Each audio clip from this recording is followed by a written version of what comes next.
दिशा और दशा देने वाले भारत रत्न बाबा साहब डॉक्टर भीमराव अंबेडकर जी, शिक्षा के महानायक ज्योतिबा फूले जी, मनुवाद की रीढ़ की हड्डी को अपने जूते की नोक से ठोकर मारकर तोड़ने वाले साहब पेरियार जी, लंदन जाकर जनरल डायर के छाती में गोली मारकर अपना नाम शहीदों में शुमार कराने वाले सरदार उधम सिंह जी, भारत के दबे कुचले शोषित वर्ग को जगाने वाले साहब काशीराम जी, बहुजन समाज में जन्मे सभी संत महापुरुषों को नमन करते हुए सम्मानित मंच को मेरा क्रांतिकारी जय भीम। साथियों, आज 14 अप्रैल बाबा साहब के जन्म दिवस की आप सभी को हार्दिक शुभकामनाएं देता हूँ। आप सभी का आभार व्यक्त करता हूँ, हार्दिक अभिनंदन स्वागत करता हूँ।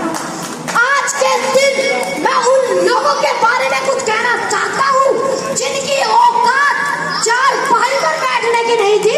आज वो बड़े बड़े पदों पर बैठकर कह रहे हैं कि बाबा साहब ने हमारे लिए किया ही क्या है। मैं उन लोगों को बता देना चाहता हूँ कि बात 26 नवंबर 1949 की है। 26 नवंबर 1949 को बाबा साहब ने इस देश का संविधान बनाकर तैयार किया और जब बाबा साहब संविधान को लेकर संसद भवन में पेश कर वापस आ रहे थे, तब वहां पर एक महापुरुष थे जिनका नाम था आचार्य कृपाली जी। आचार्य कृपाली जी ने पूछा, अरे अम्बेडकर, आज आप इतने खुशनजर क्यों आ रहे हो? तब बाबा साहब ने जवाब देते हुए कहा कि आचार्य जी, आज से पहले इस देश में राजा रानी की कोख से पैदा होते थे, मगर आज मैंने रानी की कोख का ऐसा ऑपरेशन किया है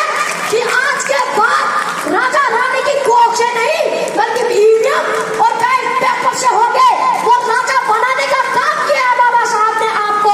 बाबा साहब ने आपके लिए अपनी 4 संतानें कुर्बान कर दी और आप कहते हैं कि बाबा साहब ने हमारे लिए किया ही क्या है। नींदें अपनी खोकर जगाया हमको, आंसू अपने गिराकर हंसाया हमको। ऐ मेरे दोस्त, मत भूल उस महान को, जमाना कहता है बाबा साहब जिनको